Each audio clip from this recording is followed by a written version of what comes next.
Después de la gasto cardíaco, frecuencia cardíaca por el volumen. Cualquier alteración en estas dos cositas nos va a generar problemas en el gasto cardíaco. Por ejemplo, cuando un paciente que tenga una hemorragia, ¿qué pasa en la hemorragia? Vamos a perder sangre, ¿sí? Va a haber una buena cantidad de volumen diagnosticático capaz de estar bajo, porque no tenemos sangre. ¿Qué va a hacer en compensación? Si baja eso, ¿qué va a bajar? Va a bajar el gasto cardíaco. ¿Y puede bajar el gasto cardíaco? No. ¿Qué va a decir el cuerpo? No, está pasando algo. Hay que compensar. ¿Cómo compensa? Aumentando la frecuencia. Después de un paciente está con una hemorragia, ¿qué es lo que van a palpar? Para palpar van a tener un pulso taquicardia. Manos lentas, taquicardia. ¿Qué pasa si no está que llama con taquicardia ese paciente? Ya no está sangrando todavía.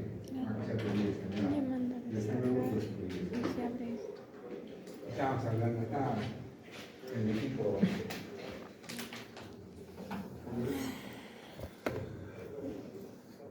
Comienza a compensar. Aumentar la frecuencia cardíaca. Pero hay patologías mucho cuidado en los pacientes viejitos. Los pacientes viejitos, muchos de ellos ya han sufrido cardiopatía coronaria o ya han sufrido un infarto. ¿Y qué le da el cardiólogo? Le da unos beta-bloqueadores. ¿Qué le da lo que es el atenolol, el bisoprolol, el propanolol, esos fármacos, que son fármacos que van a hacer frenar nuestro corazoncito? ¿Qué quiere decir? Que van a hacer que la frecuencia esté siempre baja. ¿Y nos conviene que esté la frecuencia baja en un paciente que ya sufrió un infarto?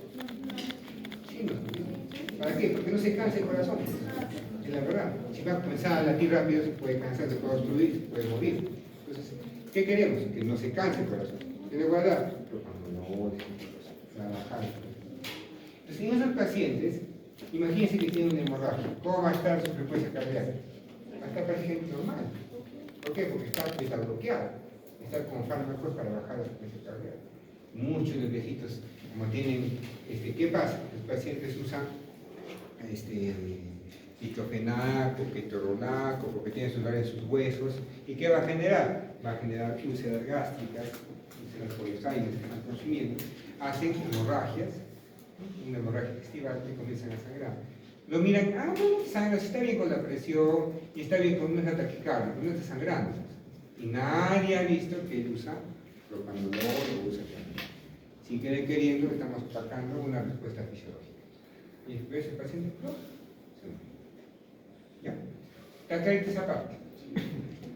Esos usos de propanolol, atenolol, esos bloqueadores también tienen bastantes efectos secundarios, ¿no? Uno de los efectos secundarios que siempre pasa, que una gran cantidad de veces pasa con los viejitos, es que toman, y como no hay citas y no se van a hacer ver nunca más, toman, y no se dan cuenta que su frecuencia cardíaca ya no está en eso. Queremos es de 60, 70, digamos, de frecuencia cardíaca que esté tranquilito, pero la frecuencia ya está en 40, en 30. ¿Cuándo van al hospital? Cuando saben que tengo un poquito de mareo, vamos al hospital. Llegan al hospital, 30 de frecuencia cardíaca, 20 de frecuencia cardíaca. Así está.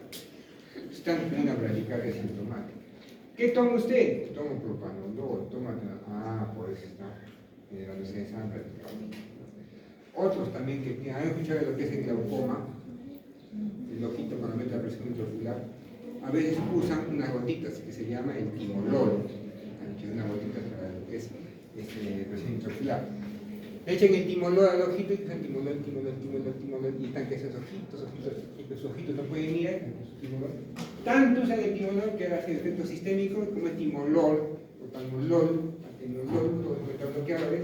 Entonces, ¿qué va a pasar? Comienza a tener frecuencia cardíaca baja. Si comienza a bajar la frecuencia cardíaca, ¿qué va a pasar con el gasto cardíaco? No va a pasar muy bien. ¿Cómo va a estar él? Como estoy como mareadito. Frecuencia cardíaca, 30, 20. A veces puede remitir a suspender el fármaco, pero a veces no remite. ¿No? Sigue con esa frecuencia, ¿Qué hay que hacer entonces en esos pacientes? ¿Qué le harían? dicen poner atropina, puede poner atropina para entrar momentáneamente la frecuencia. Algunos responden, otros no. Pero si ya permanentemente, no van a poner toda la vida atropina, no cada rato por la vena. Si ya es frecuentemente la bradicardia es permanente, no hay una remisión, ¿qué tengo que hacer? Poner un sistema adicional al corazón, un sistema de conducción externa, ¿no? ¿Qué viene a ser? Un marcapaso. Se pone el marcapaso y le podemos nuevamente sustituir la frecuencia cardíaca. Entonces, ahí se utiliza el marcapaso. Otra forma de utilizar marcapasos es cuando tenemos una enfermedad de nodo sinusal. Cuando hay una enfermedad de los síndromes de Chibradi, cuando comienzan a tener taquicardias bradicardias severas, continuamente, imagínense un viejito que está anticoagulado, que comienza a tener bradicardias severas, ¿qué va a pasar? No, se va a caer, ¿sí? Entonces nos conviene, no, tenemos que ponerlo, por ejemplo, en marcapaso. ¿Está comprendido esta parte? Sí, acuérdense, el gasto cardíaco va a ser igual frecuencia cardíaca cuando no es histórico. Volumen histórico, 70 más o menos. Frecuencia cardíaca, 70. Entonces, esa es seguramente una pregunta para calcular el gasto cardíaco, más que eso, ¿no? Está fácil, ¿no? No de lo que sea. Ya. Entonces tenemos lo que es el concepto de lo que es tanto precarga y lo que es la poscarga. La precarga, como es lo inicial, la presión histórica de lo que podamos encontrar aquí. Muchas veces, inclusive, si nosotros vemos en nuestra gráfica, está similar, circulando el cero. Y, obviamente, a medida que haya mayor presión en esa parte, va aumentando lo que es la precarga.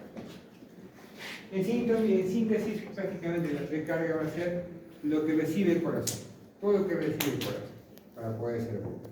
Si yo aumento la cantidad de precarga, obviamente el corazón va a tener más sangre para bombear, y si tiene más sangre para bombear, obviamente vamos a tener capaz un mayor gasto cardíaco. Y la poscarga es contra qué nos enfrentamos. ¿Qué quiere decir? De acá la sangre tiene que salirse, ¿no? Tiene que vencer. ¿Qué tiene que vencer? La presión sistólica, la presión diastólica que diga acá, la presión que hay en la presión aórtica, la arteria aórtica que diga. Entonces, esa presión, esa resistencia, debería ser la poscarga. ¿Está clara esa parte? La poscarga. Entonces, esta poscarga va a ser prioritaria, por ejemplo, en algunos pacientes. Imagínense que un paciente tenga una hipertensión arterial y ya no maneje 120/80 acá, sino que maneje ¿cuánto? A ver, los clásicos, 140, 150, 90. Los abuelitos se deben estar con esa presión. 15/9 tengo de presión, dame mi captopril. Y ya su captopril para bajar el presión. ¿Qué va a pasar? ¿Qué fuerza tiene que hacer el ventículo? Cualquier cantidad de fuerza, para poder vencer justamente esta presión, para poder inyectar la sangre. Si fuerza, nosotros estaríamos haciendo pesas. ¿Qué va a pasar con el músculo cardíaco? ¿Qué va a generar? Una hipertrofia. ¿Estamos claros? Esa hipertrofia articular también no es buena. Puede hipertrofiar más. Si ingenios que es hipertrofia, imagínense si es concéntrica, comienza hipertrofia. ¿Va a tener espacio para que tenga buena cantidad de líquido, para que tenga buena cantidad de sangre? No va a poder. ¿Va a tener un buen volumen sistólico? Va a bajar el gasto cardíaco y se puede morir por ese paciente. ¿Qué más? Si acá aumenta la presión, acá, ¿para dónde va a ser? ¿Para dónde debe aumentar la presión? Para arriba, ¿cierto? En forma retrógrada. ¿Quién aumenta de presión entonces acá? La aurícula izquierda. La aurícula izquierda comienza a sufrir para poder llenar este ventículo engrosado. ¿Sí? Y cuando comienza a sufrir, comienza a dilatarse en las aurículas, tanto la derecha y la izquierda, está bonita y ¿no? Chiquitita. Y comienza a aumentar la presión, porque comienza a tener mayores presiones, comienza a dilatarse y comienza a deformarse el nodo sinusal. Y si deforma el nodo sinusal, ¿dará una buena secuencia de contracción? No. Comienza a aparecer focos ectópicos y comienza a aparecer, por ejemplo, una fibrilación auricular. Entonces comenzamos a tener arritmias. ¿Todo por qué? Justamente por una presión, hipertensión arterial no controlada. ¿Está comprendida esta parte? Es la precarga, ¿no? Si yo aumento la cantidad de precarga, le doy más cantidad de sangre al corazón, ¿qué va a hacer el corazón?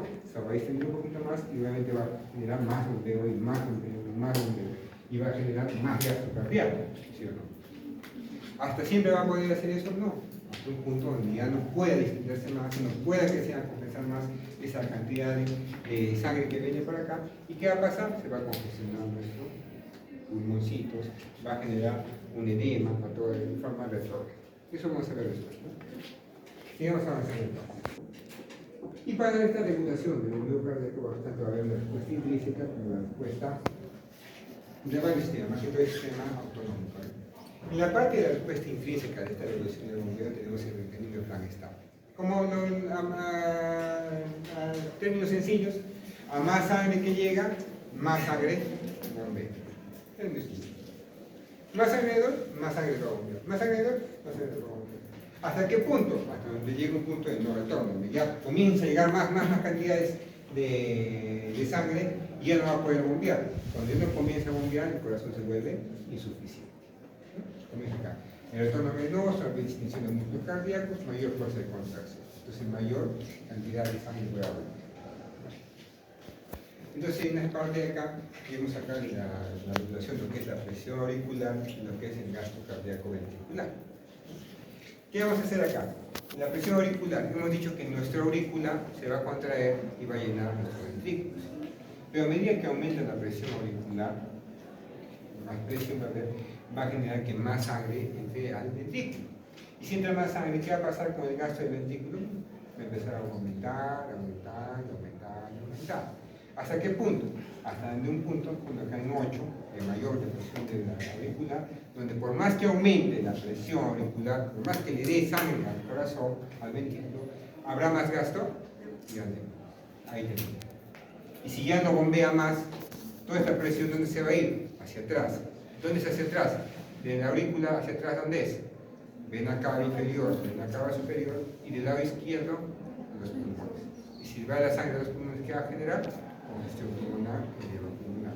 Si va hacia la parte derecha, a la parte de vena cava inferior, ¿qué va a pasar?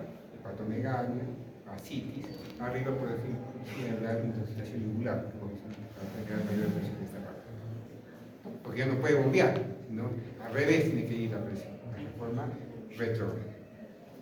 ¿Está clara esta parte? Sí. Sigamos avanzando. La regulación del sistema autonómico, la estimulación simpática y la estimulación parasimpática. La estimulación simpática, como dice, puede aumentar hasta 100% de gasto cardíaco. Y acuérdense que la parte simpática nos prepara para la acción, nos prepara para poder defendernos. Entonces va a aumentar la frecuencia cardíaca y la parte contracción. Si nosotros nos damos cuenta, la cadena simpática va a inervar prácticamente todo lo que es el músculo, todo el miocardio, tanto la parte de lo que son los sistemas de conducción, como también el miocardio. Si inerva la parte del sistema de conducción no sinusal, ¿qué va a aumentar? La frecuencia cardíaca. Y también, si inerva la parte de lo que es el miocardio, ¿qué va a aumentar? La fuerza de contracción. Después, si yo le doy adrenalina a un paciente, con adrenalina, ¿qué va a pasar? Voy a activar la parte simpática. ¿Qué va a generar? Una frecuencia cardíaca elevada, comienza la frecuencia cardíaca y comienza a tener más fuerza de contracción. Secundario, ¿qué va a tener? Presión arterial elevada y una frecuencia cardíaca elevada. Entonces, lo que les comenté, no sé si se acuerdan, alguna vez que un paciente le pusieron adrenalina endovenosa. ¿Se acuerdan que les comenté esa parte? Que por error le pusieron adrenalina endovenosa a un paciente. ¿Qué generó? Que se eleve la frecuencia a 160 y la presión a 200, 100. ¿Por qué? Porque hay más fuerza de contracción y más frecuencia cardíaca. Hay que tener cuidado con la parte simpática.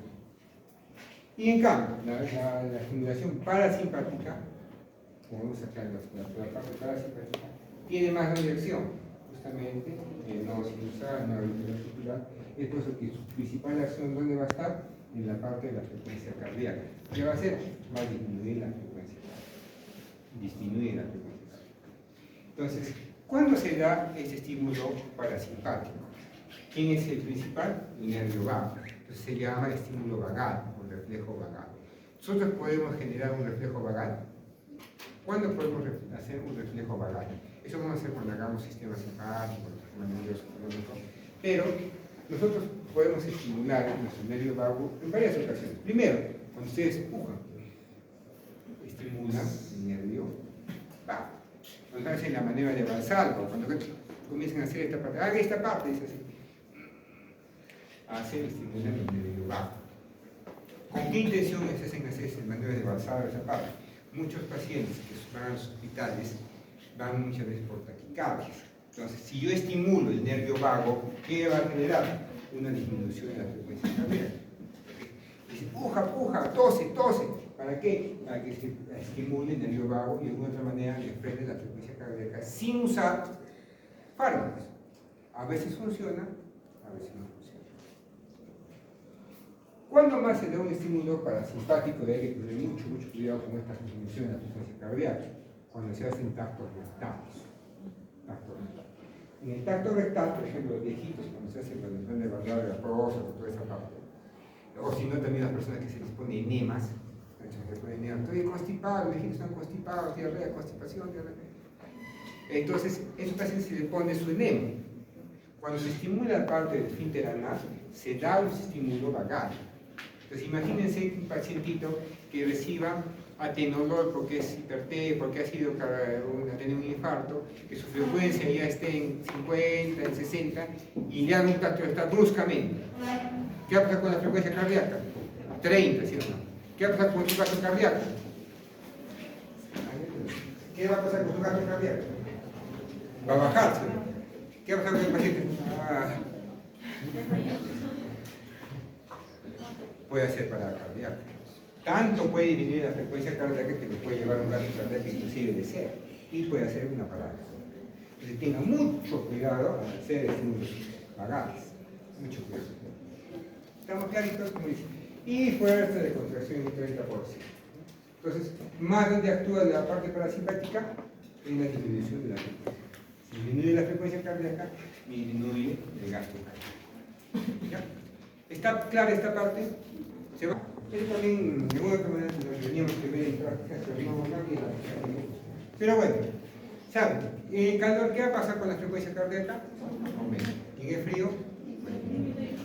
Clásico ejemplo de la frecuencia cardíaca que aumenta con calor, la fiebre. Cuando tiene fiebre, hay taquicardia. Entonces, justamente estaba contando con sus colegas anteriores, no tiene que asustarse cuando un paciente tiene una taquicardia febril. Muchos residentes van a los hospitales donde guardia y ven corriendo, no, tiene un paciente taquicardia, tiene 135 de frecuencia, está taquicárdico, no sé qué más. Y no se dan cuenta que el paciente, ¿usted qué pasó, señora? Venir porque tengo una infección urinaria. Entonces, con infección urinaria está haciendo una fiebre. Y esa fiebre está llevando a un aumento de la frecuencia cardíaca. ¿Qué tengo que hacer? Le voy a dar un antiarrítmico, le voy a poner Selanid, le voy a poner amiodarona. No, ¿qué tengo que hacer? Bajar la fiebre, pues, ¿no? Y darle tratamiento con dirección. Pero muchas veces se confunden, quieren ya llamar hasta cardiología, ¿pero qué va a hacer el cardiólogo ahí? Pues nada, ¿no? O sea, no conocemos, simplemente bajar la frecuencia cardíaca con la disminución de la temperatura. En la parte del frío, por ejemplo, nos va a generar bradicardias. Entonces, hay que tener cuidado con estas bradicardias. ¿Por qué? Porque nosotros también provocamos bradicardias. ¿En qué pacientes nosotros producimos bradicardia? Cuando queremos generar una neuroprotección.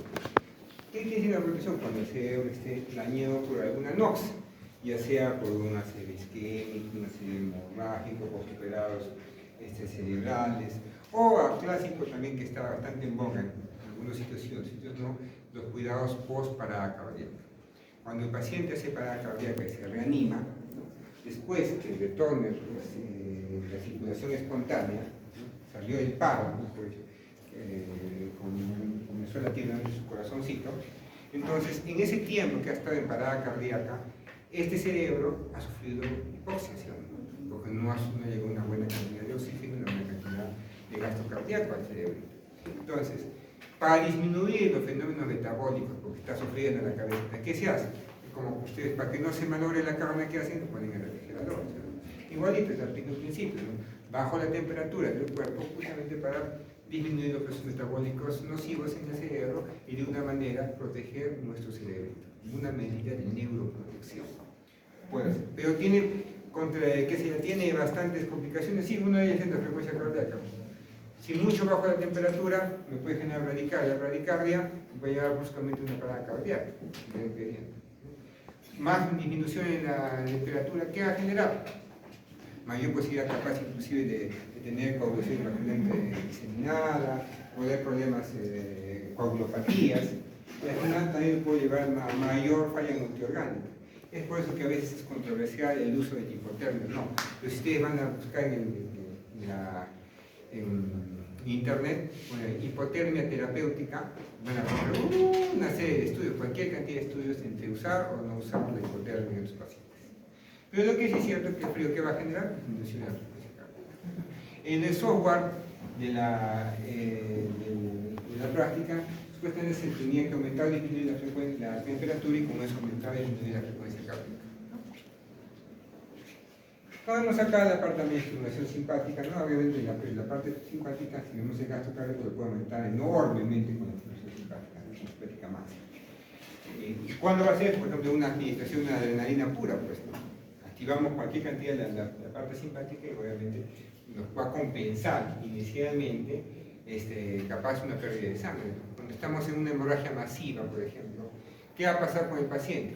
Por el mismo estímulo adrenérgico de no querer fallecer, ¿qué va a pasar? Va a mantener, como sea, la presión arterial. ¿Y a costa de qué? De mayor frecuencia cardíaca. Pero ¿qué pasa? Cuando ya no puede más, el corazón comienza a caer la frecuencia cardíaca, comienza a caer el volumen sanguíneo minuto, y al final comienza a tener un shock hipovolémico. Si no se compensa, ¿qué va a llegar? A un shock, una falla multiorgánica y a la muerte. Todos al final, una falla multiorgánica. ¿Qué tenemos que evitar? Que llegue una falla multiorgánica.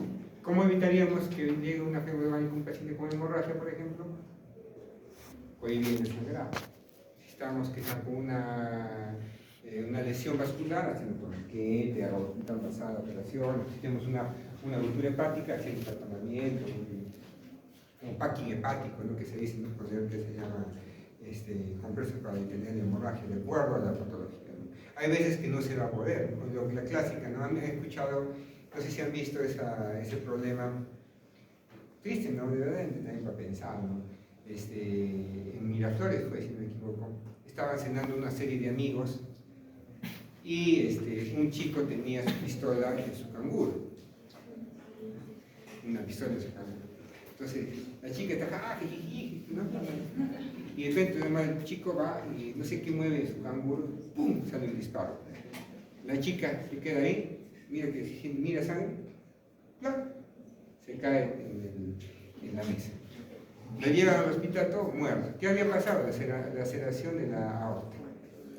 Básicamente la perforadora. Claro, en un ratito, con tanto gasto cardíaco que va por ahí, se va una hemorragia masiva. Entonces, esas lesiones son mortales, ¿no? Lesiones en aorta, lesiones cerebrales. No hay nada que hacer, por más que tengamos la mejor. Difícilmente alguien lo va a abrir y lo va a hacer y lo va a tomar.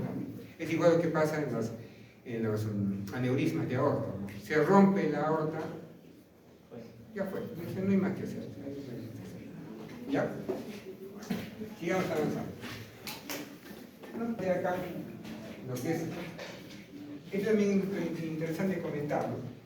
La elevación de la presión arterial y lo que es en relación al gasto cardíaco. ¿Qué quiere decir? Cualquiera diría, más presión arterial tenemos más gasto cardíaco. No siempre es así. Inicialmente, miren, podemos aumentar la presión arterial y vamos a tener un rango más o menos similar, ¿no?, de lo que es el 5 litros por minuto de gasto cardíaco. Pero ya cuando comienza a elevarse más allá de 160, y es por eso que se han dado cuenta en las guías o cuando van a pasar visita médica, alguna vez van a ver captopril condicional a presión arterial sistólica mayor a 160, mayor a 160. ¿Por qué? Porque justamente cuando estamos hablando de 160 comienza a caer el gasto cardíaco. ¿Y por qué comienza a caer el gasto cardíaco? Al contrario, de más presión debemos tener mejor gasto cardíaco, ¿sí o no? ¿Por qué comienza a caer el gasto cardíaco? Y lo que les comentaba a sus compañeros. Ustedes alguna vez tienen bicicleta, ¿sí o no? Tienen su bombín, ¿sí o no? Entonces, ¿qué pasa al inicio cuando están llenando su cámara? Están a un mismo ritmo, ¿no? Normal. Están a una presión. Comienza a elevarse la presión en la cámara. ¿Qué pasa?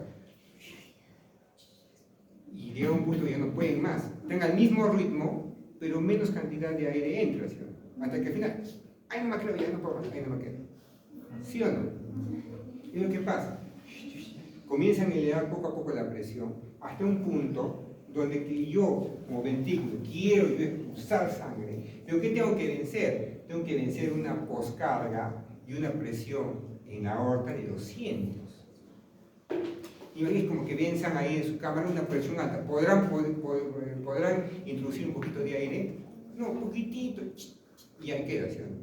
A medida que vamos aumentando en presión, introducimos menos cantidad de aire a la pelota, a la cámara, ¿cierto? Entonces, si yo introduzco menos cantidad de aire a una misma frecuencia, ¿cómo va a estar el gasto cardíaco? Es por eso que a medida que aumenta la presión arterial, ¿cómo va a estar el gasto cardíaco? Es por eso que cuando hay una emergencia hipertensiva, cuando está en 200, el corazón está sufriendo, sufre. Ustedes cuando están haciendo con su bombín para poder ingresar un poquito de sangre, para poder inyectar un poquito de sangre, va a llegar un momento donde ¿qué? Donde ya no va a poder nada, ¿sí o no? Ya va a poder un poquito de inyectar. Si no puede inyectar nada, parada cardíaca, muerte. Estamos de acuerdo, pues cuando se eleva la presión arterial tanto, es peligroso. Mucho más, inclusive, con los problemas sistémicos que puede haber, un infarto o un miocardio, si no hay una buena presión de inyección, no hay un buen gasto cardíaco, ¿qué va a pasar con los riñones? ¿Va a haber una buena tasa de filtración glomerular? No. En el cerebro, con tanta presión que va a haber, edema cerebral, una pequeña aneurisma que hay por ahí, se revienta, una serie hemorragia y todo lo que puede condicionar una presión arterial. ¿Está claro hasta acá? ¿Han comprendido esta parte?